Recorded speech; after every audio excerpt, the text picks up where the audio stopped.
Hello बच्चों, let see the question says let A is equal to 1 2 4 5, B is equal to 2 3 2 comma 3 comma 5 comma 6, C is equal to 4 comma 5 comma 6 comma 7। Verify the following identity A union bracket B intersection C is equal to A union B intersection A union C. तो question को solve करने से पहले हम इसका basic concept सीखेंगे, इसके according question को सॉल्व करेंगे। दैट इज सोल्यूशन की concept.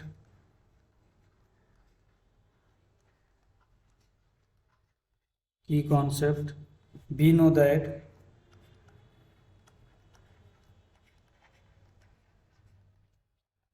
that if a and b are two sets,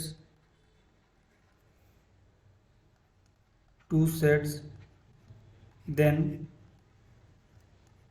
a intersection b is equal to, देखो a इंटरसेक्शन b का मतलब होता है कॉमन इन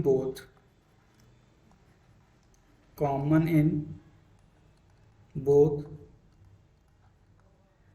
और a union b is equal to all elements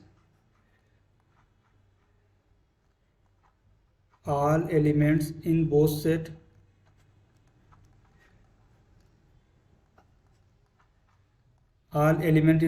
but not repeat।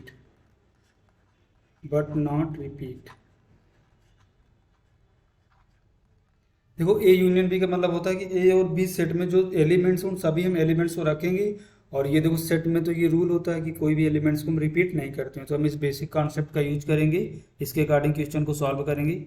इसको देखते हैं नेक्स्ट स्लाइड में। देखो सेट ए में हमारे कौन कौन से एलिमेंट हैं, 1 2 4 5, that is the 1 comma 2 comma 4 comma 5। Set B में हमारे कौन कौन से एलिमेंट हैं, 2 3 5 6, that is the 2 3 comma 5 comma 6। और यहाँ पर हमारे सेट सी में कौन कौन से एलिमेंट हैं, 4 5 6 7, that is the 4 comma 5 comma 6 comma 7। अब देखो हमें यहाँ पर वेरीफाई क्या करना है, A union B intersection C is equal to A union B intersection A union C. देखो सबसे पहले हम यहाँ पर फाइंड आउट करेंगे ए यूनियन सी को। यहाँ से क्या मिलेगा, that is the A union C.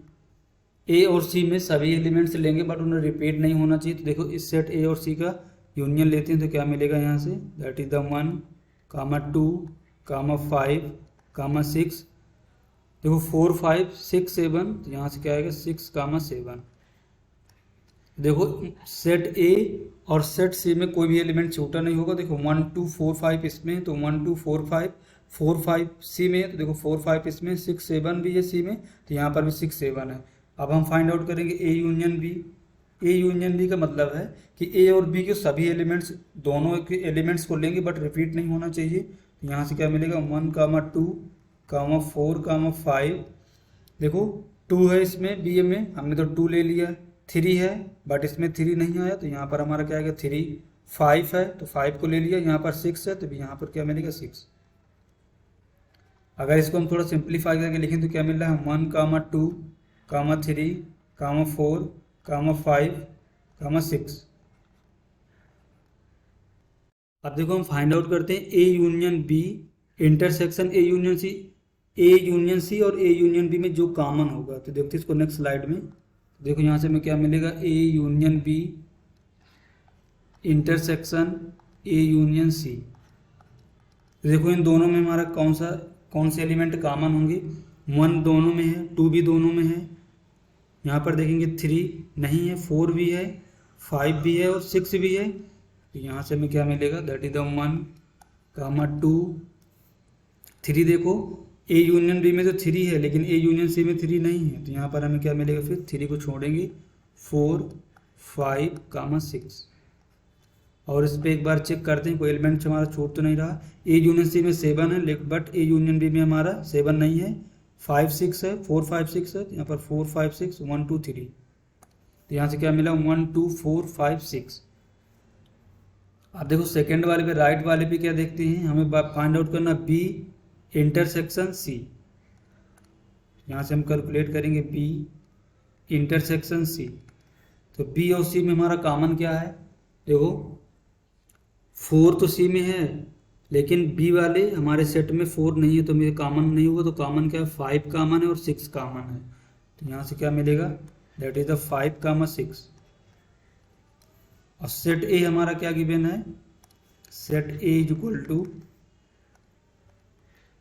1 2 4 5, that is the 1 2 4 5।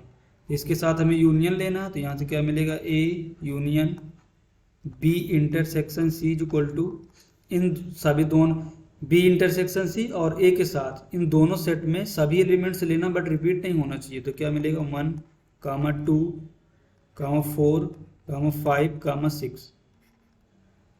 तो देखो हमें क्या वेरीफाई करना था कि A union B intersection C is equal to A union B intersection A union C.